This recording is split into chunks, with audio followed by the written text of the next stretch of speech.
The world has been shaken by space quakes ever since the largest one recorded in Eurasia claimed the lives of 150 million people and obliterated the area where it occurred.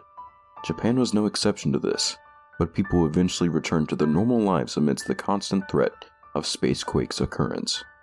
Among those is Shido Itsuka, who lives with his energetic younger sister, Kotori. One morning, they head to school after hearing the news of a minor spacequake that took place recently, and they both promise to meet at a nearby family restaurant, oblivious to the fact that someone is stalking him. Upon heading to Risen High School, Shido meets the stalker, who is introduced as the class genius Origami Tobichi.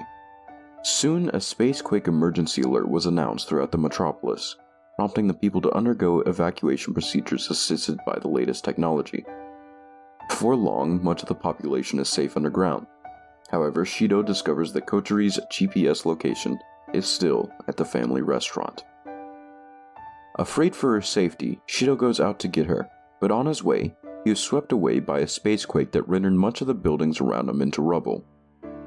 In the middle of the crater caused by the spacequake, a girl appears dressed in lavishly decorated armor. The girl in purple armor confronts Shido, asking him if he will kill her.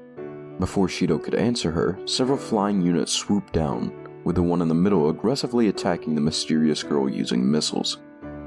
However, the armored girl wields her blade and nullifies the attack against her. Not too long after that, an attacker came down to fight her, and she and Shido quickly recognized each other, the latter turning out to be none other than Origami Tobichi herself.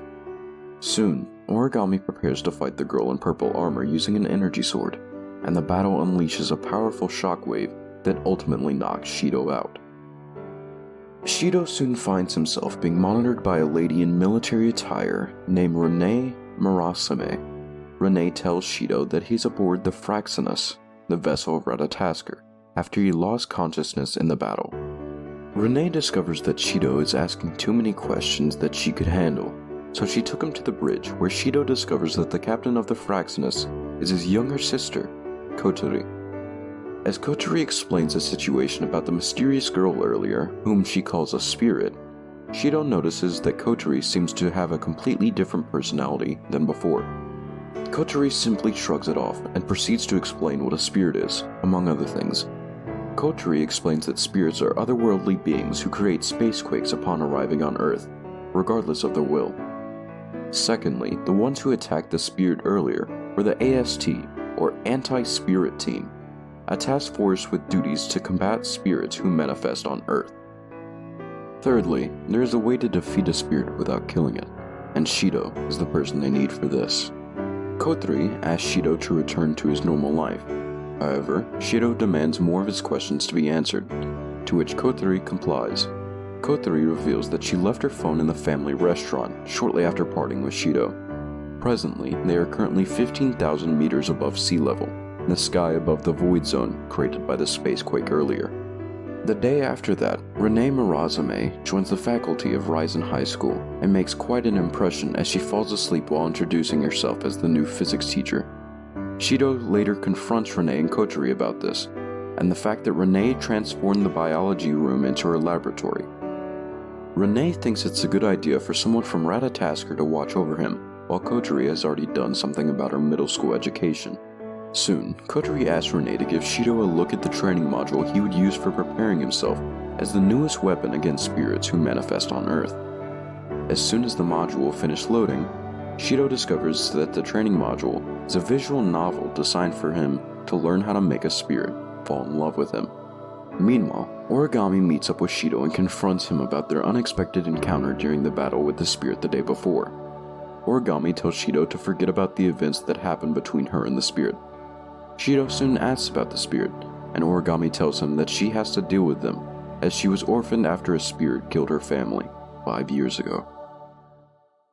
After a sleepless night clearing the gouge given to him by Kotori, Shido heads to school. During the day, he visits the physics preparation room, where he almost enters a rather intimate scene with Renee, although it's to actually install an invisible earpiece into his right ear. Soon, Kotori arrives and announces that stage 2 of his training will start shortly, And with the second stage, which involves practical application, Shido must try to make his teacher Tame fall in love with him. Shido struggles with this exercise. Not only does it involve making someone fall in love with him, but it also involves his teacher. Regardless, Kotori urges him to push through, as it would show how he would fare when spirits become his target. Shido first tries out complimenting Tame's attire, but Renee soon guides Shido into using sweet talk that she thinks is effective against a 29-year-old like Tame.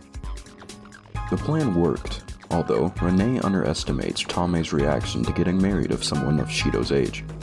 Fortunately, Shido manages to get away from Tame, although he runs into Origami, catching a glimpse of her white panties in the process. Kotori, despite knowing Origami's true identity, decides to use her for Shido's training. And again, with Renee's guidance, Shido tries to woo Origami. This time, it seems that it works like a charm, but Shido's embarrassment over the situation ends up with their supposed date becoming reality. Soon, a spacequake emergency is sounded throughout the school premises, and Kotori tells Shido to retreat to the frag's nest because the spacequake itself is detected to appear above Risen High School. Hours later, Shido is redeployed to the school premises, which were now utterly destroyed due to the spacequake. Kotori soon briefs Shido about a solitary role in dealing with a spirit he had met before, codenamed Princess, since the AST, Origami included, is poorly equipped for indoor combat. After a short pep talk followed by an introduction of her crew, Kotori leaves a rather nervous Shido to his mission. Shido is able to get to the spirit, however the spirit refuses to listen to him, and even with the assistance of the Gouge-style analyst team of Ratatasker, Shido remains close to danger. The spirit fortunately recognizes Shido as the guy she met before, and Shido uses this chance to talk to the spirit while assisted by Ratatasker. However, Ratatasker seems to only make things worse for Shido, as their decisions only provoke the spirit into attacking him. Eventually, Shido decides to act by himself, and he declares that he may not be interested in whatever they would talk about, but he is determined to not reject her. At that instant, the ruthless spirit had a change of personality, and childishly rejects Shido's serious statement. However, she eventually warms up to Shido, as she considers him the first human to have ever talked to her. Shido soon discovers that the spirit doesn't have a name to call herself, and the analyst team suggests the name Tome, after getting ideas from various sources around the world. Unfortunately, the spirit doesn't like the name, so Shido gave her the name Toka, after the day of their first encounter on April 10th. The spirit seems to approve of the name, and smiles in response. Suddenly, a hail of gunfire rains down on Toka from above, which Shido barely evaded, if not for Kotori's swift warning. Toka advises Shido to move away from her, to avoid getting caught in the crossfire, but Shido strongly refuses and asks her to talk with him. Toka eventually complies with Shido's request, and the two sit down in the rec classroom, ignoring the gunfire from the AST outside, thanks to Toka's barrier protecting them. During the conversation, Toka reveals that she doesn't know much about herself, and the reason why she suddenly appears on Earth, ending up getting attacked in the process. Meanwhile, Kotori takes this chance where Toka is calmer than usual for Shido to make his move. With the jeering of Ratatasker ringing in his ears, Shido decides to go with their plans. Meanwhile, the endless hail of fire from the anti-spirit team comes to a halt as they discover a civilian is with the spirit. Upon recognizing who the civilian is, Origami swoops in to confront Toka. Origami's presence quickly reverts the spirit's mood into pure aggression. Toka summons her weapon, Sandalphon, and slashes at the two. Origami manages to survive the encounter with Toka that night, and was given a short sermon by her superior about being reckless in her duties before being taken to safety. Shido wasn't harmed as well, although upon his return to the ruins of Risen High School, he is still having second thoughts about what happened the day before. Soon, a familiar voice calls out to him, and Toka emerges from behind him, expecting Shido to fulfill what he promised to her. After following Shido's advice to change into a more accepted set of clothing, Risen High School's school uniform, he and Toka go into town and eventually end up at a bakery, which instantly caught the attention of Toka's stomach. As Toka indulges herself with different kinds of food, from soybean bread to hot dogs, Toka tries to determine what exactly is a date, and which one of these things she ate is the date Shido was talking about.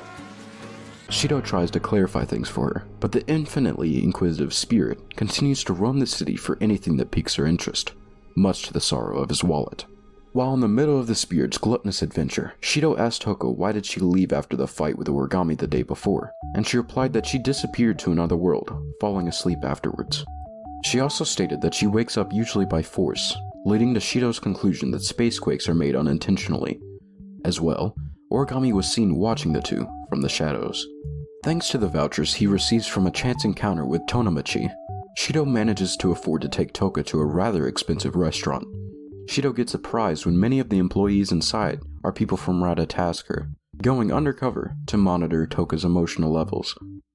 Kotori is no exception to this, after suggesting a "this one too" meal, which Toka single-handedly consumes. Kotori tells Shido to head to the nearby bridge, after Toka's feast would be the start of the real date. It turns out that the other crew of the Ratatasker converted a nearby residential area into several food booths, and Shido and Toka were treated to an all-expenses-paid promo. Meanwhile, Origami, who had been stalking them around town, had already sorted out deployment orders for the AST. Toka continues to satiate her bottomless stomach as she consumes takoyaki, okonomiyaki, burgers, ramen, sushi, and everything prepared by Ratatasker for her. However, she soon notices that it seems Shido is not having fun like her. Shido manages to assure Toka that he is having fun just like her, and soon, Toka takes Shido to their next destination, hands clasped together. Toko and Shido soon find themselves winning the grand prize in a raffle booth handled by Mikimoto. And the prize is a trip to Dream Park. Shido wonders what this Dream Park is, but as soon as he got an idea, he asked Toka to leave with him elsewhere, as the Dream Park resembled a love hotel. Despite Toka's conviction that the true meaning of a date lies inside, Shido takes her away elsewhere. Meanwhile, Origami suits up into her CR unit and prepares to pursue the two. Ratatasker soon returns to the Fraxinus and assesses the current situation. Although some fail miserably in their respective mission, Kotori calls the mission success as a whole. However, they discover that it is raining when there are no rain clouds nearby. Kotori shrugs it aside and even considers it a possible advantage. Due to the rain, Toka and Shido head for cover in a nearby gaming center. Although Toka initially mistakes it for an AST base, Shido assures her that they are safe there. A particular catcher machine filled with bread-shaped plush toys suddenly takes Toka's attention. However, she is not able to get the tasty-looking plush bread. Fortunately, it took a team effort from Shido and Toka to get the plush bread. The rain soon subsided, and the two head to a nearby playground to rest. Toka tells Shido about the enjoyment she had during their time together, but she still doesn't know what a date is. Shido finally explains that a date is when a boy and girl go out together and have fun. Based on Shido's definition, Toka concludes that they had an outstanding date. Meanwhile, the AST closely watches as a spirit named Toka manifests herself without space-time quake occurrence. Although faced with such an unusual scenario, permission to use sniping weapons was given. Although overjoyed by the date they had, the discovery that the world is fun and a nice place to live in, Toka realizes that she had been destroying this world through her manifestations. Shido refuses to believe that Toka does not deserve to stay on Earth, and she assures her that she can stay on Earth for good, even if the rest of the world rejects her. Shido holds out his hand towards Toka. However, for a split second, he feels a threat approaching fast. After pushing Toka aside, Origami fires upon Toka. The plush bread, along with a piece of Shido's side, is obliterated in an instant. The sudden turn of events came like a flash to Toka, but as soon as she sees Shido's bloody corpse on the ground, she has finally accepted Earth's decision to reject her. Upon summoning her astral dress, Adonai Melech, and her angel Sandalphon, she unleashes her ultimate weapon, the Helen Heliv. The AST scrambles into retreat as the Helen Heliv clearly slices through a nearby cliff. Meanwhile, Origami, still frozen in shock after firing upon her classmate in Ryzen High School, sits helplessly in front of the raging spirit. Meanwhile, Ratatasker finds itself in a similar crisis as well. With the rampaging spirit, a space-time quake alert has been issued, but evacuation procedures are only 6% complete. At this stage, if Toka is not calm, the city would be annihilated, and there would be many casualties. However, Kotori calmly assures everyone that Shido is safe.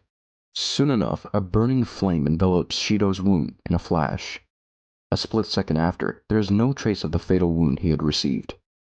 Kotori then pushes through the plan to receive Shido and calm the raging princess. Origami is deafened by the realization that she killed a human, while Toka is blinded by the seething rage towards Shido's killer. Origami, helpless in fighting a powerful spirit, succumbs to her imminent fate. However, Toka's attention is diverted to something flying behind her, Shido, in the flesh.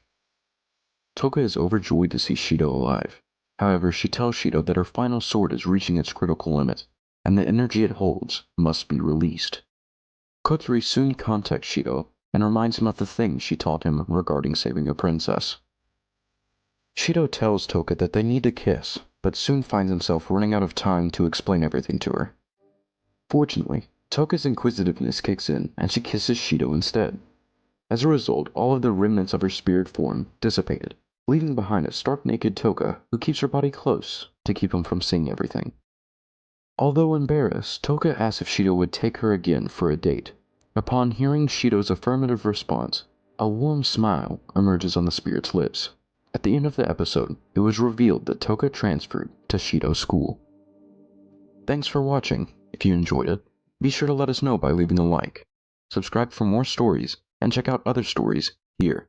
If you're interested in my voice and what I do, be sure to subscribe to my channel on YouTube named Poett. Have a great day.